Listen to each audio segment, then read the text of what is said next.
Kailio būklę ir bendrą augintinio savijautą ir sveikatą lemia gana paprasta priežiūros formulė, kurią sudaro 80% mityba ir 20% priežiūra.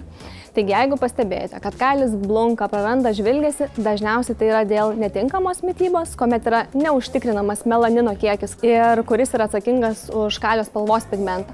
Taigi, pirmiausia, reikėtų atkreipti dėmesį į savo augintinio mitybos racioną. Ar jūsų pašaras yra subalansuotas ir visavertis, ar jame pagrindinis baltymų šaltinis yra mėsa ir žuvis, ar pašaro sudėtyje yra omega-3, omega-6 riebalų rūgščių, kurios yra atsakingos už kailio žvilgesį bei būklę.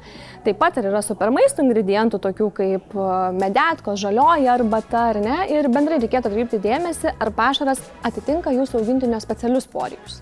Kas yra tie specialūs poreikiai? Pirmiausia, galime pradėti nuo amžiaus, tai jauniems kačiukams, suaugusiems arba seniorams, ir jeigu jauniems kačiukams pašaras yra daug kaloringesnis, tai seniorams yra visiškai atvirkščiai. O specializuotų poreikių tikrai yra gana nemažai, tai gali būti ir sterilizuoti katinai, ir prevencija prieš plaukų gumuliukų susidarimą, ir prevencija prieš akmenų susidarimą inkstuose, tačiau manau, šį sezoną dar tikrai spėsime aptarti šias temas daug plačiau, o grįžtant prie mūsų žiūrovės klausimo, tai šiai dienai galime pašarą rinktis jau ir pagal kailio spalvą.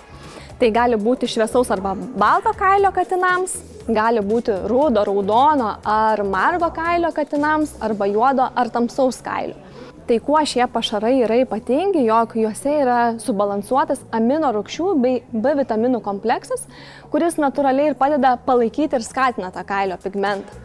Žinoma, į mitybos racioną galima įtraukti ir lašišų aliejų, kuris pagelbės, kai augintinis šeriasi. Taigi tiesiog pastebėjus, jog kailis blunka, praranda spindesį, žvilgesį, visą laiką atkreipti dėmesį į savo augintinio mitybą.